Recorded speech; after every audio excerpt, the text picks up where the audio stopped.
Ahmedabad municipal corporation દ્વારા બાલવાટિકાની બે એક્ટિવિટીના દરમાં ઘટાડો કરવામાં આવ્યો છે. બટરફ્લાય પાર્ક અને વેક્સ મ્યુઝિયમની એક્ટિવિટીમાં ઘટાડો કરાયો છે.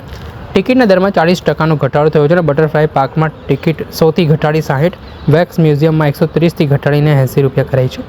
મુલાકાતીઓની ઓછી સંખ્યાના કારણે આ મહત્વપૂર્ણ પગલું છે તે એમસીએ ભર્યું છે. આ મામલે શું કર્યા છે રિક્રિએશન કમિટીના ચેરમેન જયેશ ત્રિવેદી, તેમને સાંભળો. આરસીસીના કામોમાં વૃક્ષોના થડ વગેરે પણ અંદર પેક થઈ જાય પ્રકારની કન્સ્ટ્રક્શન કરે છે. શું વિશેષ વ્યવસ્થા કરી છે અને કારણ શું કરવામાં છે?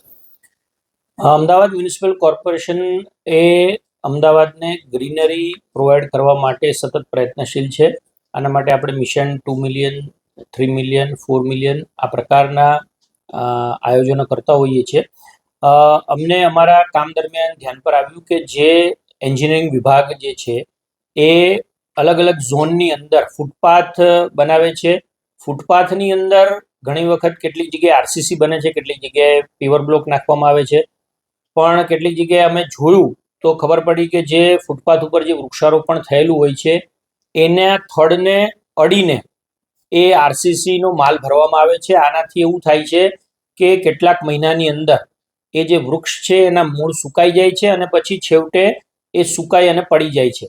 તો આવું ન થાય અને વૃક્ષની જે મહેનત કરી છે એ વૃક્ષ જીવતું રહે એટલા માટે આજે દરેક એસએસઓને સૂચના આપવામાં આવી છે. એડિશનલ સિટી એન્જિનિયરને મળીને જે પણ ફૂટપાથની અંદર પેવર બ્લોકના કામ ચાલતા હોય, આરસીસીના કામ ચાલતા હોય, ત્યાં જે વૃક્ષ વાવેલું છે વૃક્ષને ના મૂળને સફિશિયન્ટ જગ્યા મળી રહે અને એ જીવિત રહી શકે એટલી જગ્યા છોડી અને આરસીસી પેવર બ્લોકનું કામ કરવામાં આવે કે જેનાથી એ વૃક્ષને પાણી પણ પાઈ શકાય અને એ વૃક્ષ જે છે જીવી પણ શકે એ પ્રકારની સૂચના દરેક ઝોનના એસએસઓને આપવામાં આવી છે.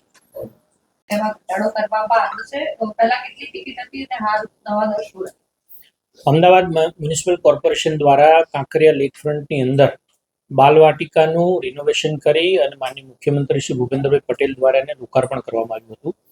ત્યારબાદ અલગ અલગ 20થી વધુ એક્ટિવિટીઝ જે અંદર ચાલી રહી છે એમાં લોકોનો ખૂબ જ સારો પ્રતિસાદ મળતો હતો.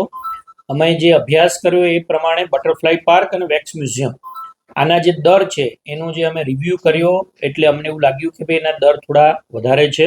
એટલે બટરફ્લાય પાર્કમાં જે 100 રૂપિયાનો દર હતો એને અમે 60 રૂપિયા, 40 રૂપિયા ઘટાડીને 60 રૂપિયા કર્યો છે. વેક્સ મ્યુઝિયમ જે છે એનો દર 130 રૂપિયા હતો પ્રતિ વ્યક્તિ, એને ઘટાડીને 80 રૂપિયા કર્યો છે. આમ 40% ઘટાડો આ બંને જે એક્ટિવિટી છે એની અંદર કર્યો છે.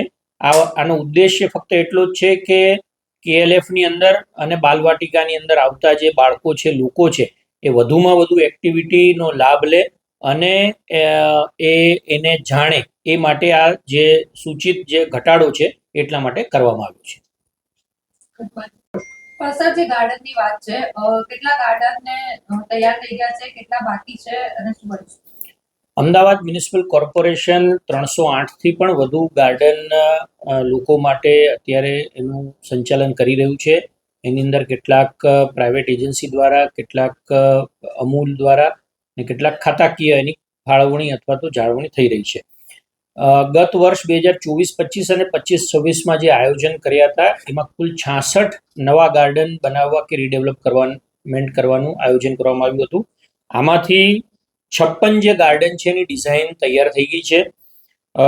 5 જે છે આમાંથી એ ડિપાર્ટમેન્ટલ થવાના છે, 2 ગાર્ડન નિરમા યુનિવર્સિટી કરવાની છે અને 3 ગાર્ડન પીપીપી ધોરણે આપણે આપવાના છે.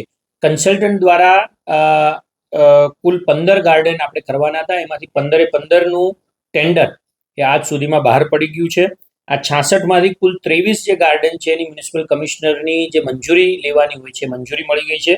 23માંથી 3 પીપીપી અને 5 જે છે ડિપાર્ટમેન્ટલ કરવાના છે. બાકીના જે છે ગાર્ડન એની પણ ડિઝાઇનિંગની પ્રક્રિયા ચાલુ છે. એને પણ કમિશનરશ્રીની મંજૂરી મળે એ પછી એના ટેન્ડર બહાર પાડવામાં આવશે.